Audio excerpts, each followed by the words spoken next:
My name is Pastor Scott Wiles. I am a pastor at Calvary Community Church here in Lincoln, Nebraska. And I'm here to read a proclamation that is going around and in general to support our belief that this ordinance should not be allowed to go through.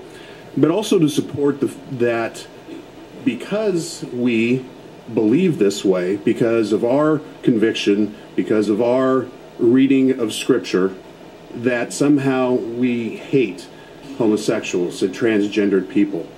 I would just like to read this statement. We humbly apologize for any ill will shown toward the homosexual or gender identity community by anybody representing the body of Christ. We condemn violence or hatred perpetrated against anyone based on their sexual preference. We wish to affirm that all people are created in the image of God. Each person is valued deeply by Him and created to know and love Him. Jesus died on the cross to demonstrate the depth of His love for all people.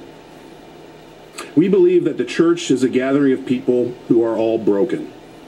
We do not have the right to change God's moral law to fit our sexual preference. A few short days ago, a 17-year-old girl in Antelope Park was accosted when she went into the female restroom. My nephew Matt at Iowa State in Ames, where they passed a similar ordinance, recently walked into the student union to find that the men and women's bathroom signs had been changed to read gender-neutral restrooms. If a fox perceived itself a chicken, and even its presence in the neighborhood would be considered disturbing the peace to the chickens. But if laws were passed that the fox had to be admitted into the chicken coop, and the chickens had no redress, I think you can draw your conclusions about that. I don't want to be called a bigot. And predators, such as Penn State University football assistant coach Jerry Sandusky, they use any means possible to gain access to their victims. And that includes protections that are given with these gender identity laws. And another problem that I have with this sexual orientation ordinance is the fact that sexual orientation hasn't been defined, and it doesn't represent a person but a behavior. And according to the American Psychiatric Association, there are 28 sexual orientations, and 22 of them are considered to be abnormal and criminal. But let's not give someone like Jerry Sandusky easier access and increased opportunities to victimize individuals, as well as laws that will actually protect that access. Thank you. Do not be deceived, neither the sexually immoral, nor idolaters, nor adulterers, nor male prostitutes, nor homosexual offenders, nor thieves, nor the greedy, nor drunkards, nor slanderers, nor swindlers will inherit the kingdom of God. It's the most slippery of all slippery slopes. Where do we draw the line? Our wives and daughters would be faced with the prospects of encountering a man while attempting to access these facilities. For a little girl, encountering a man in a women's restroom has the same effects, be it at a church or at a public eating establishment. Indecent exposure, exhibitionism, pedophilia, rape, and corruption of a minor. Never had anyone have a problem with my name before. Thank you. Maybe it's just your handwriting. Even my printing. Thank you. As I was using the trough there was another man that came in and followed me in and sat there ogling and masturbating. Then I have my own business now, a private business, a not-for-profit business called Biblical Archaeology Educational Services. That's Biblical Archaeology Educational Services. And I stopped at a restaurant, at a restroom, a rest stop between here and Omaha, and there was a person who was outside reading a paper, and he followed me into the restroom. Somebody, who I expect was himself, had cut a hole through the wood partition between the urinal and the toilet, And it finally dawned on me why I saw him there sitting many times as I went past that place. You know, this is behavior, and it's repugnant to me. I don't believe there's one single instance in which any true evidence of any genetic proof of anyone being a homosexual or the cause for homosexuality being in genetics at all. None. If that were true, it seems to me the Darwinian theory would have made the homosexuals extinct long ago.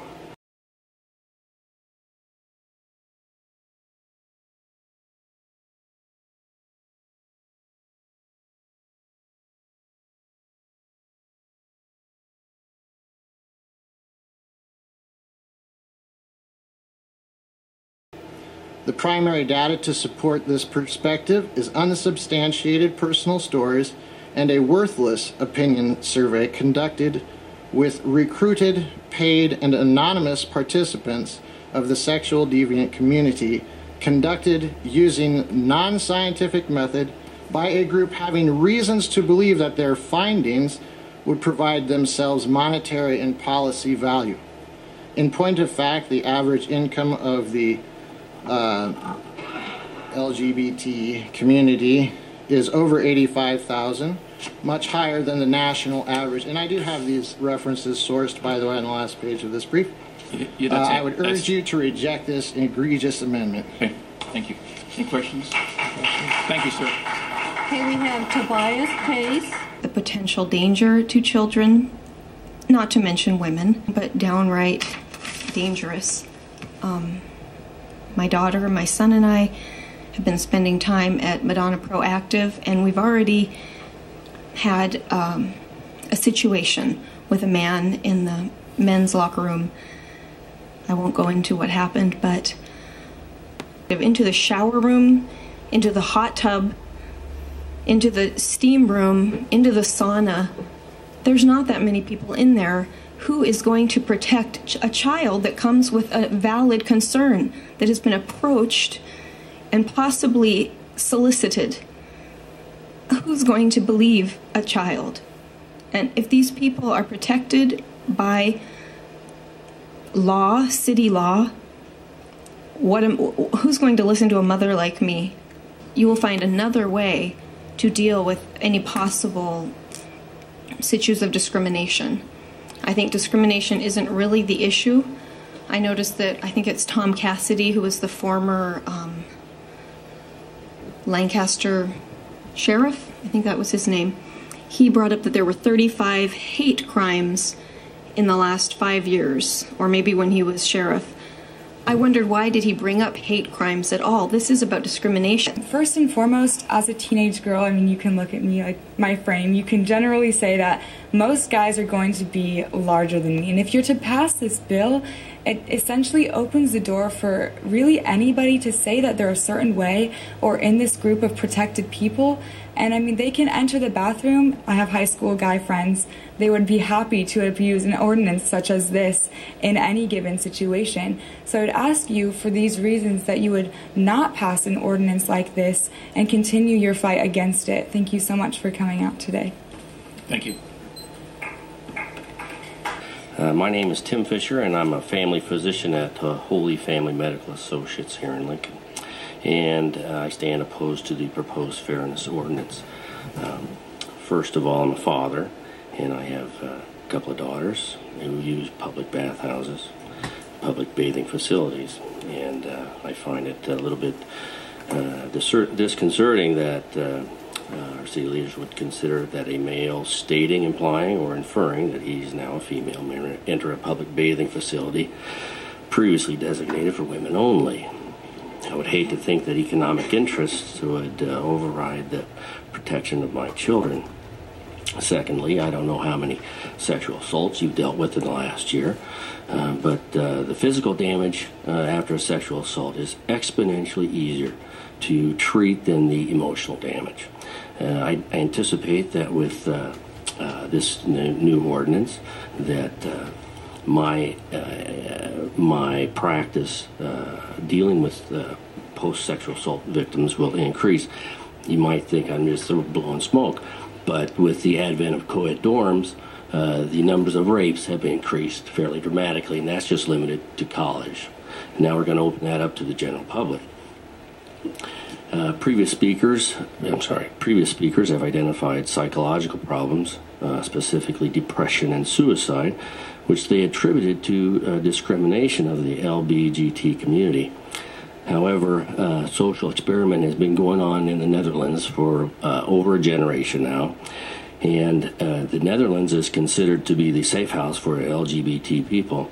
However, the same problems in the same incidents exist for the gay community in the Netherlands as it does in the United States. I know when a young man was discussing about the suicide, just about 5 years ago, the study demonstrated that the incidence of suicide attempts for gay individuals was 6 times higher than the heterosexual community. Thank you for your consideration. I oppose this amendment. Thank you, Dr. Fisher.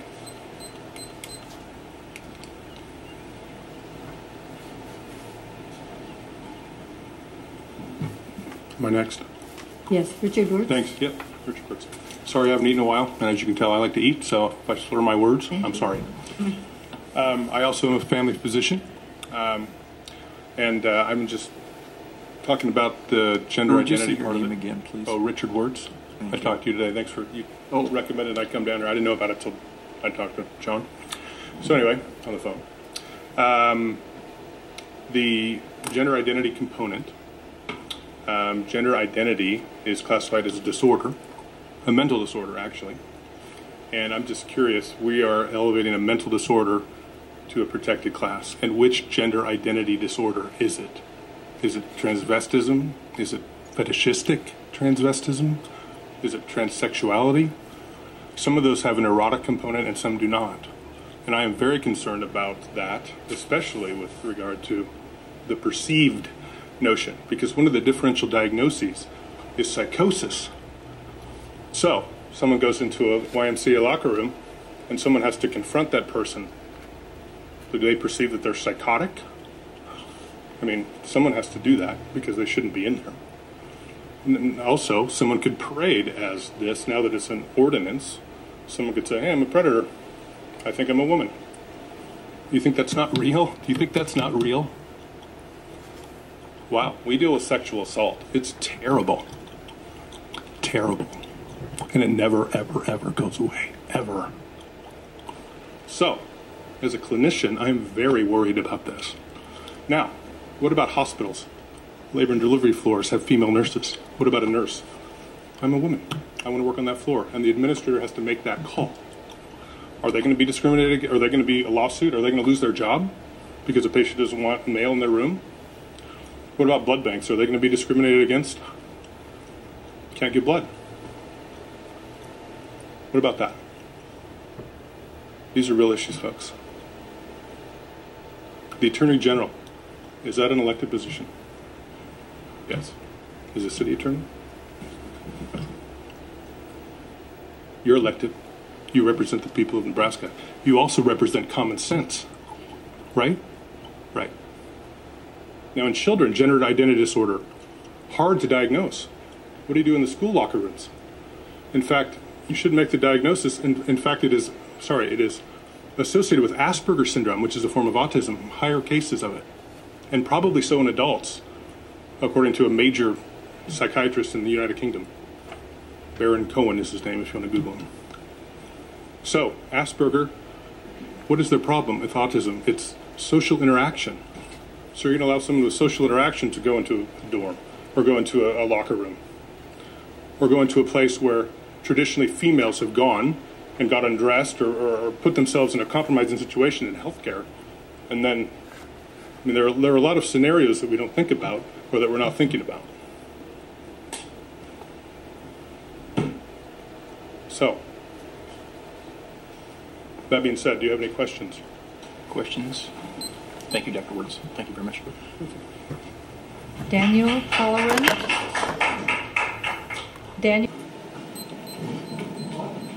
My name is Jennifer Wendelin. And first off, about discrimination. Discrimination is discrimination. It's bad.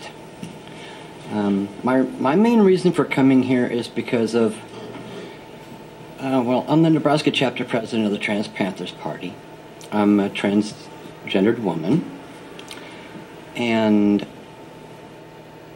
I have been inundated from people who are transgendered and gay and lesbian because they're scared. They're scared of losing their jobs. They're scared of losing their apartments. Several of them have lost their jobs and apartments.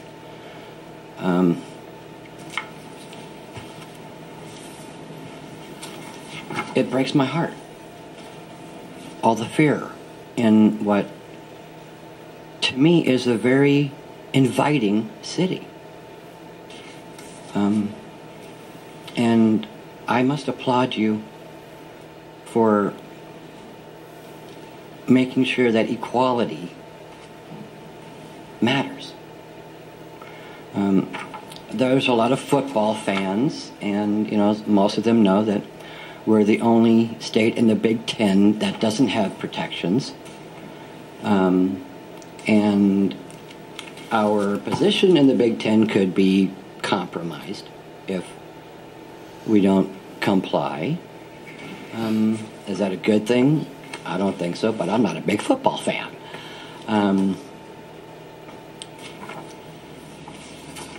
I've heard a lot of religious people up here talking about how it's going to take away their rights. The only thing it's going to do is make it against the law to discriminate against anybody. It isn't going to take any rights away from anybody except your right to discriminate. And discrimination, I don't care how you package it. I don't care how you want to sell it. It's wrong. And we all know that. I am here to put the transgender face on this. The T in the LGBT. And I fight for fairness. And I have to admit, I got a real kick out of the bathroom issue. I'm sorry, but could you imagine the uproar if I used the men's room? Hello? Yes, I use the ladies' room. And I will tell you right now, if I see anybody come in there and start perving, I'm kicking their butt. And calling the police because they're going to jail. I really got a kick out of it. I'm sorry. I really did. This is something that this city and this state and this country has needed for a long time. We are all American citizens. We are all Nebraskans. We all have the right, or should have the right, to be who we are. We're not pedophiles, child molesters, whatever. That doesn't happen. I mean, the majority, overwhelming majority, are straight males that are pedophiles. I mean, if you want to, bring up the numbers, fine, we'll bring up the numbers, but get educated. You've heard all kinds of stories. I don't need to tell you about the people that are leaving because of the pressure they feel.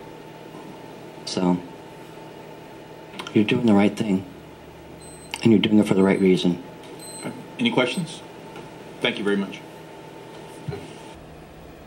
The bathroom issue has always come up. It came up with the Equal Rights Amendment. Oh my God, men and women were going to have to use the same bathroom. It came up with the disability law, and now it's come up again.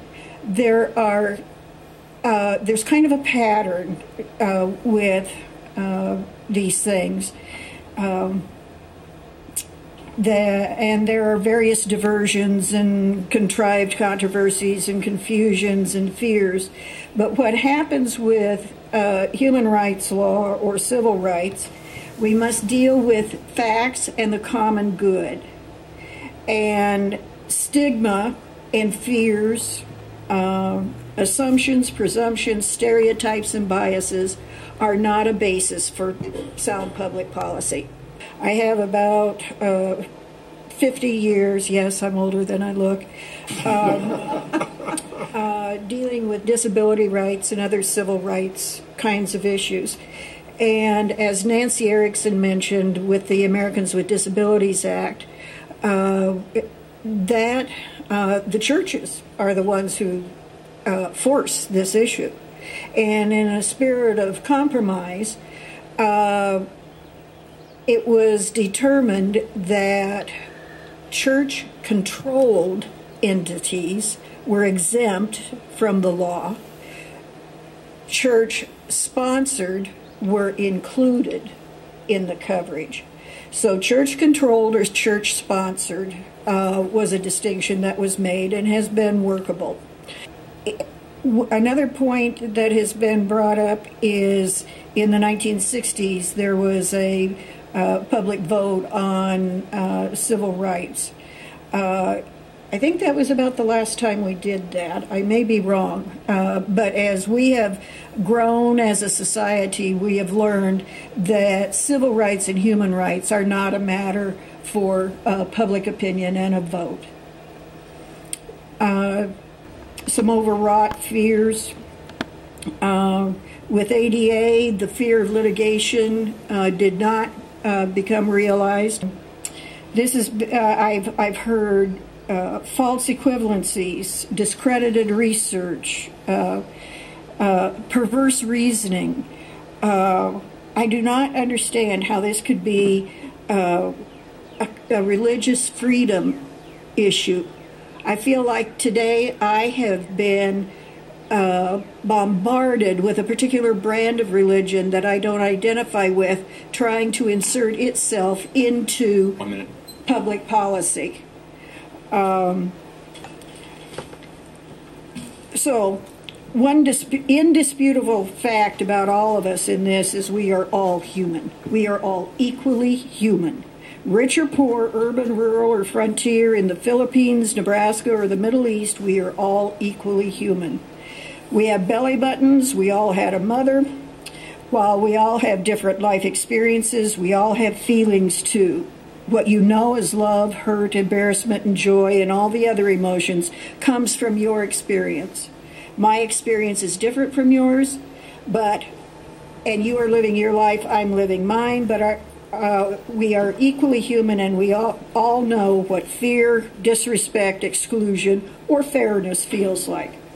Modern attitudes and information about sexuality has been informed by research and especially by personal life experience. We ought to accept this new knowledge to inform public policy. If one's beliefs say God is love, or if anyone has sung Jesus loves the little children, how can they also rationalize their discriminatory attitude?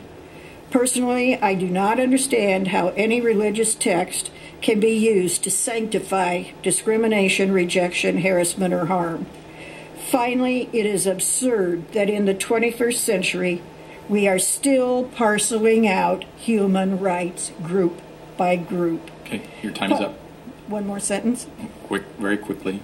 Public officials are to serve all the people. I support the passage of this proposed addition of sexual orientation and gender identity to the non-discrimination policy of Lincoln, Nebraska. Okay. Thank you. Thank you. Thank you. The next speaker, it's a hyphenated name, Jean Eileen Dugan Klucher. Durgan.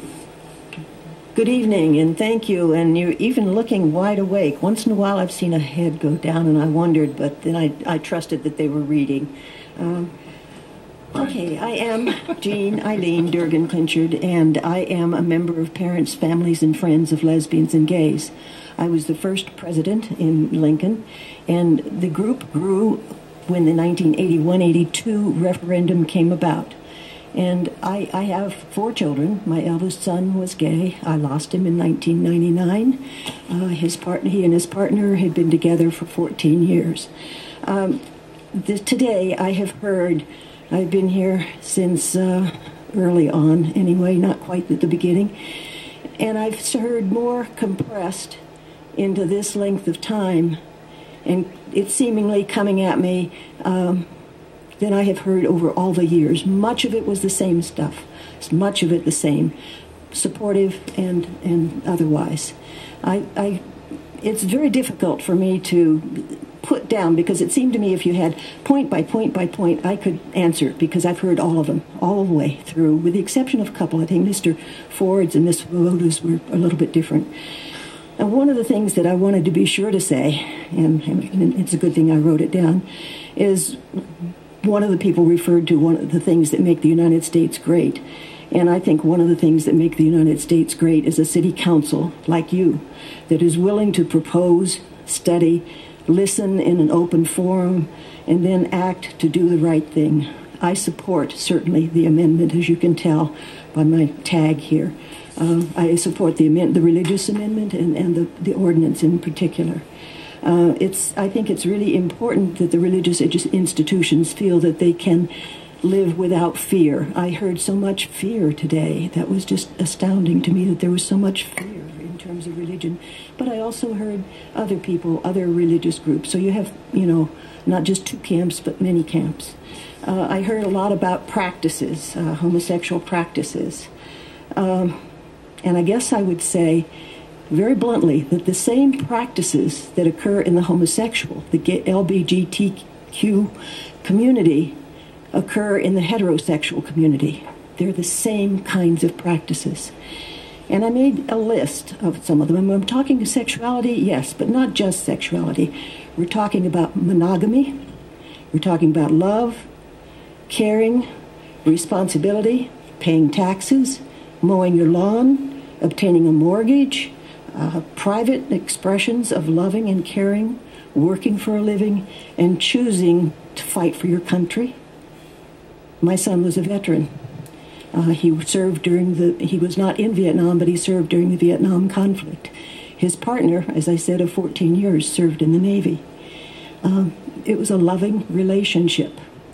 And one of the things that struck me, too, was that there were people who were fearful about their children. I have 2 grandchildren. Well, I actually have, of the 4 children, I have 5 grandchildren and 8 great-grandchildren. And as I say, I did live through the 81-82 referendum, so there was that fight. But my 15-year-old grandchild and my 8-year-old grandson live here in Lincoln. I want them not to be perpetrators, not to be bystanders. I want them to be loving people who know that gay and lesbian issues, hey, this is what life's about. This is part of everybody's life. They know they had a gay uncle. My granddaughter doesn't, she was only 2 when he died, so she doesn't actually remember him, but there's pictures of her with him. And I'll tell you one more story and I do want to finish this story, though, because in 1981 or 2, whatever it was, I was not living in Lincoln. I've lived here since 84. But I did commute here going to school, and I stopped at a beauty parlor to get my hair cut. It was a little beauty parlor on the way out of town, going back to Grand Island. And it was like a Steel Magnolia, if you ever remember hearing that movie, small one. And I heard the people there talking. It was the day of the referendum. And I heard them saying all kinds of negative things. And at that point in time, I had not come out as the parent of a gay person, because parents tend to go into closets when their daughters come out. But I heard them talking. I thought, I can't just listen to this. I can't just keep quiet and hear it, because they were saying things like some of the things that you've heard today. And finally I said, well, I guess, and there were about 5 people there and 2 beauticians, 1 owner. And I said, I guess you people are probably glad that I don't live here, because I would have voted in support of the ordinance. You could have heard a pin drop. It was just amazing. I didn't say I had a gay son. I just said I would have voted for it. Then the owner, and this is, when we talk about business, this woman's business was these people that came regularly to her. And she said, well, I have a cousin who's gay, lesbian, and she babysits for my children all the time. And it just shifted like that. It was the recognition that there was somebody yeah, a face, a person. And you've heard some real people here today, both on the fearful side and on the willing to stand up side. And I thank you for your time and your wakefulness. Thank you very much.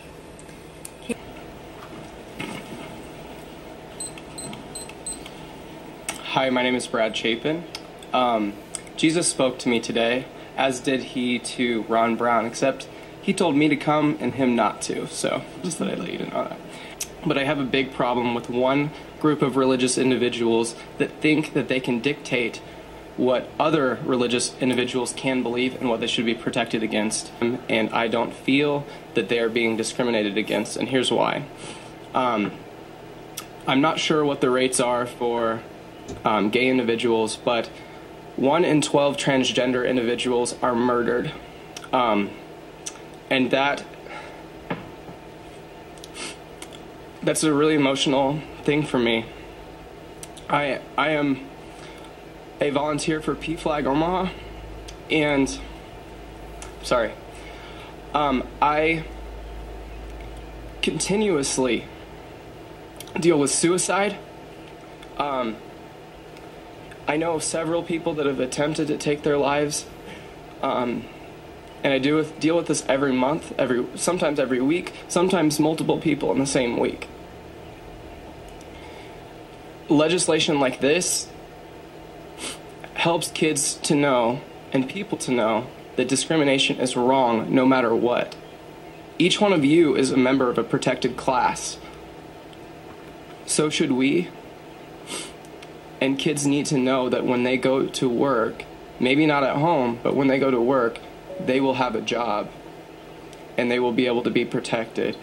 One particular individual that had to help the family of them, he was a gay boy and he was 11 years old. He attempted to take his life several times.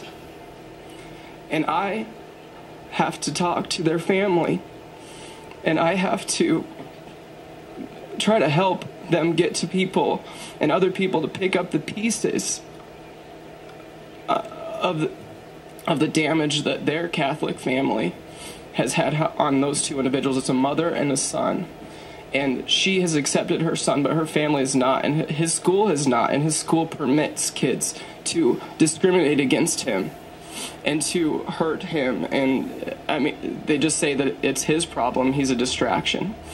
I think that it's interesting because there were Catholic people that spoke today, but those were not all Catholic people. I work with several Catholic people that work for PFLAG, and my family is Catholic, and my mom has said to me when I was an 11-year-old boy that no matter who I loved and no matter who I chose to be friends with, whether they were black, white, green, whatever, that I would be accepted. And that's the difference, is that he doesn't have that, and he doesn't have the support of his community. I have made myself part of a community that does support me.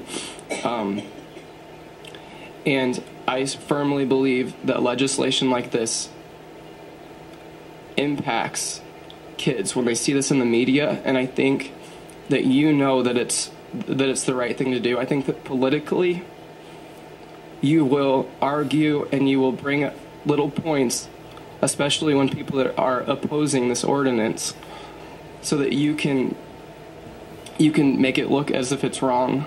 But I know that you know that it's right, that this ordinance is right, and I think that you have a moral obligation to not make this go to a vote, because it is a civil rights issue, and I think you know that. Thank you.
if you're involved in any of these things, what this ordinance would do is say you have to serve a homosexual couple that comes to you and says, "Hey, I want housing. I want to rent from you. I want you to sell me a house."